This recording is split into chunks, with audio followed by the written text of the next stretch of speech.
Bismillahirrahmanirrahim, alhamdulillahi rabbil alamin. Afdalu salati wa tamu taslim ala al-mab'uthi rahmatan lil alamin wa ala alihi wa sahbihi ajma'in. Falenderojmë Allahun e Madhërisht për gjitha mirësitë e Tij, salavat mbi pejgamberin alayhis salam, familjen e Tij, shokët e Tij dhe të gjithë ata që pasojnë dhe ndjekin rrugën e Tij deri në ditën e gjykimit e më pastaj të ndershëm vëllezër të pranishëm.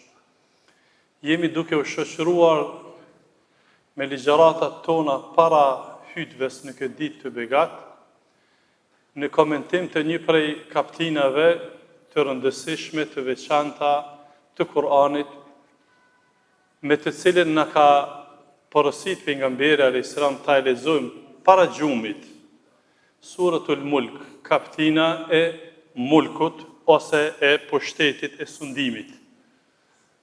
Pra, çdo gjë që është përditshmëri profetike, vëllezër, ta e kuptojmë kështu në jetën tonë, çdo gjë që ka qenë përditshmëri, që e ka bërë çdo ditë pejgamberi alayhis salam, përkushtoja vëmendjen se ka të veçanta. Pra, Kurani ka 114 kaptina. Në mesin e kaptinave surave që jenë para pëlqy, jenë përzgjedhur që të lexohen para gjumit, është kjo, që i bie se ka të veçanta të shumta. Sukur që në këtë ditë të begat, në ditën e Xhuma, namaz sabahut pejgamberi alayhis salam farzin ka lexuar sure të veçanta. Është prej suneteve me lexuar suratul Sejdë edhe suratul Insan, kaptina e njeriut dhe kaptina e sejdës. Pastaj namazin e Xumas ka preferu, jo mënyrë obligative, ka preferu me lexuar sure të veçanta. Suratul A'la, Sabbih ismi rabbikal a'la, dhe vërejni këta vetëm për kujtim se dikush ndoshta thot, po pse çdo Xhuma pe lexoj njëtën ose në pjesë, se ndoshta për shkak të temperaturës ose ne lexojmë krejt, po të paktën kemi qef një pjesë kësaj sure me lexu, edhe suratul Ghashiyah, këto dyja i ka lexu në farzën e Xumas pejgamberi alayhis salam. Ndërsa ka porositur në këtë ditë begat me lexu suratul Kahf. Jo rastisht vëllezër, jo rastisht, fillimisht që përzgjedhja është e veçantë. E du të them vëllezër, të mundohemi ato lutje, ato sure, kaptina që i ka përzgjedhur pejgamberi alayhis salam, të japim vëmendje se në radhë parë kemi sevap, shpërblim të Zoti, veç që e lexon sot suratul Kahf. E ke boni sunet, e ke kryer një porosi profetike. Përveç benefiteve që vijnë pastaj nëse është fol diçka ekstra për leximin e saj. Sikur që kemi fol për suratul Mulk, nuk duhet i ripërsëris për shkak kohës, sepse ky është takimi i tretë me këtë kaptin, po vetëm duhet të përçoj mesazhin hyrje që ka të veçanta të shumta edhe shpërblime edhe gjithsesi ka meditime dhe mirësi nga këto lexime. E kemi komentuar citatin e parë dhe pjesën ndërmuese të citatit të dytë të kësaj kaptine dhe për të ndërlidhur me citatin e tretë vetëm në shenjë përkujtimi. Allahu xhelle xhelalu në citatin e dytë thot: "Alladhi khalaqa al-mauta wal-hayata liyabluwakum ayyukum ahsanu amala." Ai është i cili ka krijuar vdekjen dhe jetën për t'ju testuar juve se cili jeni më vepërmirë. E kam shpjeguar pjesën e parë. Ai është i cili ka kriju vdekjen dhe jetën. Pse i ka parapri këtu vdekja para jetës? Pse u përmend vdekja, kurse na njëherë jetojmë, tani vdesim? Kam folë në javën e kaluar, kush don i kthehet ligjëratës në rrjetet sociale. Pjesa e dytë, ayyukum ahsanu amala. Pra ju kemi kriju në këtë botë për t'ju testuar për garën e madhe. Cili për juve jeni më vepërmirë? Pra në radhë parë kjo pjesë e citatit përçon mesazhin se një prej objektivave, synimeve të jetës tonë është testimi, për të testu. Vëllezër, për këtë temë kemi folë shumë. Për çështjen e sprovave, testimit kemi folë. Ja vlen ende me folë, sepse shpesh herë në mes realitetit të testimit edhe mes provokimeve pastaj që kemi gjatë testimit, njeriu mund ta humb balansin. Për shembull, unë po e ngriti vetëm një dilemë. Dikush mund me thonë, po unë që 40 vite, 50 vite falna, e jem konë qabe, edhe bëj mirë, nuk i bëj kërkuj keq, pse mu sprovu? Pra, ku është problemi për shembull të ky person që e thot këto ose e mendon? Problemi krejt është i mosnjohjes së konceptit për çka jetojmë na. E këtë citat e shpjegon. Pra ju edhe pse falni, edhe pse i shkon qabe, edhe pse jepni zekat keni mos sprovu, se në sprovu pejgamber. E dyta, dallimi është substancial, dallimi është i pakrahasueshëm mes teje që falesh që 20 vite, 30 vite, 40 vite, edhe sprovosh. Edhe në mesat teje që i konë qabe, edhe ati që s'u konë qabe edhe sprovosh. Dallimi është shumë i madh. Pse? Unë po e ceki një prej shumë arsyeve. Dallimi i këtij namazliut që falet që 20-30 vite, 40 vite, edhe sprovohet, u konë qabe, edhe sprovohet, ep zekate, sadake, edhe sprovohet. Edhe ati tjetrit që si ka qëtu, shumë i madh është dallimi. Sepse vlerat imanore, po i quaj kështu, vlerat imanore të besimit që ti ke deponu për 20-30 vite, kur të sprovohesh, kanë me të bo shok. Kanë me të bo shok. Kanë me të fresku, kanë me të afër, edhe ti mo nuk e nin sprovën. E dallimi është shumë i madh mes teje dhe atij që asnjë peshtyne si ka. Ai ka me vetë. Kështu në mënyrë figurative pe shpjegoj. Llogaritni sikur një njeri me rap e aeroplanit dhe po don më kap në gjethe. E ka pa një gjethe, dikon po do më kap në çat nashta pshtoj dyqysh. Ja, spritet me kështu. Çështu është ai i cili është i zhveshur prej punëve të mira edhe sprovohet. Për atë arsye Allahu këtu po na përmend dhe jetën jeni më vepër mirë. Pra, në parë sprovat, ama jo do të thotë një çështje shumë të rëndësishme. Pra, cili jeni më vepër mirë. Jo vetëm me vepru, jo vetëm me bë punë, secili thotë po punoj. Edhe ai sot që zvjen xhumathat edhe unë po punoj diçka. Edhe hajni me këshyr me testu, ai thotë diçka jam të punu edhe me mbajt fëmin, edhe ai tjetri. Allahu këtu e përcakton garën e cila ka më shpërbly. Mundin i cili ka më shpërbly. Cila është e? Gara e veprave të mira. Kjo është ajo që ka më shpërbly tek Allahu xhelel xhelal. Pra, të ndershëm vëllezër, nga mësimit që nxjerrmi nga fundi i citatit dytë është Allahu nuk na ka thënë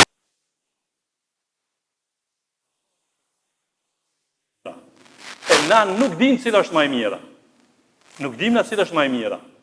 Allahu për atë arsye ka lënë gjallë Kur'anin som deri në kiamet. Vëllezër, kjo është temë këtë në veti, pastaj ndoshta ndonjëherë kam folur për këtë detaj, ja vlen me përsërit. Nuk ekziston asnjë konfesion fetar. Nuk ekziston asnjë lloj shkence që është rujt shpallja në detaje se sa që ruhet shpallja funit. Kurani dhe suneti pejgamberit alayhis salam. Po Kurani e ka garantuar Allahu. Inna nahnu nazzalna dhikra wa inna lahu lahafizun. Allahu thot në Kur'an. Ne Kurani është dhikr. Ne kemi zbrit dhikrin Kurani dhe ne do ta ruajmë. Kjo përfundoi. Për hadithet e pejgamberit alayhis salam. Aq ka shumë kritere rigoroze që vetëm me ndëgju, lere me për atë arsye dietarët islam se zatën debati i madh qëndron te hadithet. Dietarët islam janë gardianë vëllezër të sunetit. Me mbrojt çka ka thonë pejgamberi sa më çka thonë njerëz. Është një dietar i njohur, i hershëm është Sehawi, Allahu mëshiroft. Ai ka një libër që ka shkruar dallimi mes haditheve edhe fjalëve të njerëzve. Se shpesh njerëzit i kanë përzi fjalët e tyre, për shembull, sikur më thon vënin ton. Kështu. Kërë plaku një njëri rëndëmt, apo është hadith. E dietarët islam mirën me filtrimin e këtyre gjërave. Sa për korrejshtje po ja them edhe këtë që me shfrytzuar këtë ditë me ulut për këta dietarë të mëdhaj, prej dietarëve eminent botëror të kohës tonë, i kemi dietarët e hadithit, s'po themi që vetëm këta, po prej dietarëve më eminent këtij shekulli janë dietarët shqiptarë që marrë me çfarë punë. Sheikh Albani, Allahu i mëshiroft, Sheikh Shaibi, Allahu i mëshiroft, Abdul Qadir, Allahu i mëshiroft dhe nxënësat e tyre. Këta prej 3 dietarëve më të spikatur botëror që janë marrë me çështje të filtrimit të haditheve. E çka i bën kjo? Kjo i bën që janë marrë me burra, llogaritni, 15 shekuj. Kush prej kujna e ka transmetuar çit hadith? Do të më njoft krejt ata burra, prej momentit që është thonë çaj fjalë 100 vjet, 200 vjet, 300 vjet mas pejgamberit alayhisalam, kush e ka thonë, ku e ka thonë, me studiu mirë çat burr një herë dhe me vërtetu këto fjalë. Kjo është veç në islam, s'ka dikon tjetër. Prandaj o vëllezër, neve na kanë ardhur kullune këtë fjalë. E na sot kemi nevojë veç me i lexu. Kështu që do të them të ndershëm vëllezër, Allahu xhela xhelaluhu në këtë pjesë të citatit na përkujton se pra Kur'anin dhe Sunetin, fjalë për profetike, janë rujt për ta dallu garën e punës e që është, domethënë, gara për të qenë më i mirë. Wa huwa al-azizul ghafur, e përfundon Allahu citatin kuranor, dhe ai është ngadhnimtari dhe mëkat falësi. Pra, ai është i gjithfuqishmi. Allahu flet për vetveten e tij në fund të citatit. Pasi që e elaboron këtë çështje, na tregon që Allahu është i gjithfuqishmi. Ai është ngadhnimtari, edhe mëkat falësi. Çka do që keni bën gjatë jetës? Bëjeni prerje, unë kështu po mundohena me përmbyll këtë citat. Bëjeni prerje, që të prerje bën me tobe. Edhe nëse ti 50 vite, 60 vite, 70 vite, si e fal, ke bë gjuna, Allahu, kjo është oferta e Allahut vëllezër, jo e jona. Nështë unë s'ta kisha fal. 70 vjet unë ke bë, s'un ke lënë rahat, nështë s'ta kisha falun. Jo vëllezër, ne jemi njerëz. Rahmeti i Allahut, nuk është kështu. Allahu po thotë bëjeni prerje në kështu pequj. Tobën, ktheju te Allahu, prej që aty të llogaritet. Krejt favortonin, apo jo vetëm kaq. Edhe ato tani që i ke bën ti më herët çndrohen se vape. Qysh thot Allah në suratul Furqan, ulaika alladhina yubaddilu Allahu sayyi'atihim hasanat. Ka thon Ibn Abbasi, radiallahu anhu në koment këtij citati, të tillë vepra që kanë bërë gjunohe, pa i numëruar tani, kanë bërë mëkate më herët, Allahu u ashëndron në momentin që pendohen. Mos dyshon që thonë që po ta them. Mos dyshon. Në citat që po them, mos dyshon se është fjala e Allahut. Mos e mat këto me kanarin tën. Mos e mat këto me logjikën tonë. Hoxha ka mundësi çështo? 60 vjet, 70 vjet, çka skalon sen pa bon. Krejt mi ashëndru tash Allahun se vap. Kjo është oferta e Allahut. Nuk është e jona. Kjo është oferta e Allahut. Allahu po të tillëve ja shndron Allahu krejt gjinohat në sevape. E valla që thos, mos mendoj që e gjon dikon tjetër. Kto se gjon të kërkush. Prandaj vëllezër, kjo është surja. Kjo është kaptina që këtu në margaritar që nxjerr nga kjo kaptinë. Prandaj kërkohet që të studiohet. Si do të qoftë vëllezër, kjo kaptinë është kaptinë mekase. Dhe kaptinat mekase që kanë zbritur në Mekë, Kurani ka zbritur në 2 periudha kohore sa për përkujtim. 13 vite në Mekë, 10 vite në Medinë, 23 vite tërësisht. Kaptinat që kanë zbritur dhe citatet në Mekë, kryesisht e kanë një karakter. Ngulitjen e besimit në zemrat e njerëzve. Një. Pastaj argumentet logjike i sill Allahu në për kaptina, argumentet logjike për të bindë në Allahun xhelel xhelalu. Prandaj në citatin e tretë, Allahu fillon dhe flet diçka, sikur që flet shumë kaptina tjera, edhe për këtë çështje. Thot Allahu xhelel xhelalu në citatin e tretë: "Alladhi khalaqa sab'a samawatin tibaqa, ma tara fi khalqi ar-rahman min tafawut, farji' al-basara hal tara min futur." Ai është i cili, pra Allahu tash flet për vetveten. Ai është i cili i ka krijuar 7 palë qiej. 7 palë qiej, kat mbi kat. Çështu po, tibaqa.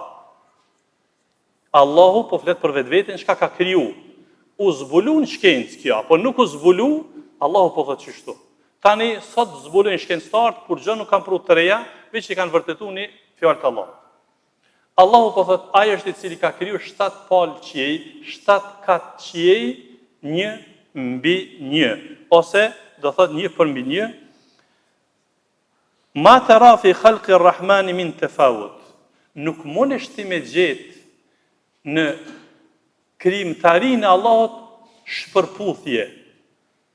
Pra, defekte, mos jam sy, me thonë që në qiellin e 5 që ati është diçka kish me të keq, nuk kish plotsu diçka. Ose në këtë qiellin sa ati s'u mrin hiç, po në këtë qiellin që është qielli dynjas, as këtu s'u mrin njeriu, me mundu me gjetë behane se të meta. Farji'il basara hal tara min futur. Allahu po thotë, rikthej shikimin tën disa herë nga qielli me dita, po mos mendo se mund të gjesh, domethënë ndonjë defekt ose ndonjë të qartë, ndonjë plasaritje. Në këtë citat të vëllezër për mësimeve që i nxjerrim nga ky citat, se citati i radhës është pjesë e këtij, Allahu xhelle xhelaluhu thret në meditim. Për çka? Për të bind në krijuesin. Se çka do që ka bën? Unë po mundohna këtë citat me lidh me aktualitetet tona. Pra ky ajet, sikur se tjerë kanë zbrit para afër 15 shekujve, ku s'ka pas shkencë dhe teknologji. Në fakt ka ekzistuar edhe shkenca dhe teknologjia, po e kohës. Megjithatë Allahu i ka thirrë meditim në qiell, me meditu pra për qiellin. Ne po duam këtë citat ta zbresim kohën tonë në mejdan të përpunimit. Allahu xhelle xhelalu po thot, sikur don të na thot neve, sado që shkenca dhe teknologjia ka rri, a mujt më mësy me bani qiell, se s'po ju pëlqen ç'ky. Nuk po ju pëlqen, po i duket pak nalt, me ul pak. Çfarë më marrmendja, a mund me lind një ide hipotetike e tillë, një qiell pak më ndryshe. Pra, që kështë sfidimi që ja bën Kurani shkencës. Neve pra, kemi thonë disa herë, shkenca jemi na. Njerëz të bojnë shkencën, njerëz të bojnë. Pra Allahu, për atë arsye po thret, farji'il basar. Rikthej shikimin ka qielli, medito, asnjë shtyll. Sa metra katror ka qielli? Sa milion, sa trilion, sa ka? Asnjë shtyll? E të shtëpinë tonë që e ki, sa shtylla e ke vendos? Hiç po ta vron mendjen kjo. Hiç nuk po të bën përshtypje kjo. Pra, shikoni vëllezër, siç e tham, citatet me kase për janë citate vrojtuese, medituese në krijim, pra mu bind në Allahun xhelle xhelalu. Prandaj, pra, siç thon dietarët islam, për periudhën me kase kanë nevojë musliman deri në kiamet. Për periudhën me kase kanë nevojë musliman deri në kiamet. Pse? Edhe në kohën tonë ka dikush i babe, babgjyshe, katërgjyshe, pesëgjysh musliman, tash i ka lind ideja që unë jam pak më ndryshe. Jo ateizmi, jo kjo, jo dyshimi. Allahu e thret këtë person edhe të ngjashëm, kthe një qielli. Vi qiellit ktheju. Çka ta marr mend, çu bëhet ky qielli? Teoria e rastësisë, shkenca e ka gjinizu. Na s'kem nevojë me fol si hoxhallar ose si musliman. Shkenca vetë ka gjinizu teorinë e rastësisë. Nëse dikush thirret në rastësi ende rastësisht qielli, që ka çnal. Jo, rastësisht u dosh me kom pak më poshtë. Nëse rastësisht. Pra teoria e rastësisë ka dështu. S'ka rastësi pra. Atëherë i bie pra kush e krijoi këtë qiell.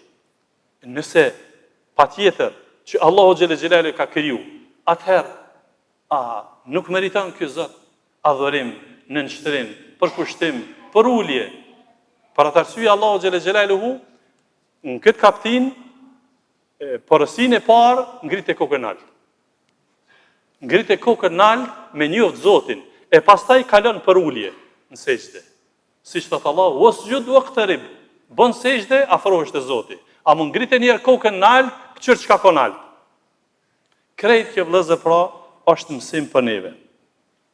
Pastaj Allahu xhelle xhelalu në mes të citatit përcjell një mesazh ku thot: "Ma tara fi khalqi ar-Rahman min tafawut." mos u mundo ti me studimet e tua, me mendjen tone që e ki, me gjetë shpërputhje, shpërfillje, ndonjë defekt në krijimtarinë e të gjithë mëshirshmit. Pra Allahu këtu se ka përmend, për shembull s'ka thonë ma tara fi khalqillah, në krijimtarinë e Allahut, po ma tara fi khalqir rahman. Ka urtësi dietar thonë që Allahu këtu e ka përmend atributin ar-Rahman, se Allahu me mëshirë o vëllezëri ka kriju këto. Na ka mëshiru, shkencëtarët po thonë që shtu jonë, ata që në thirrur.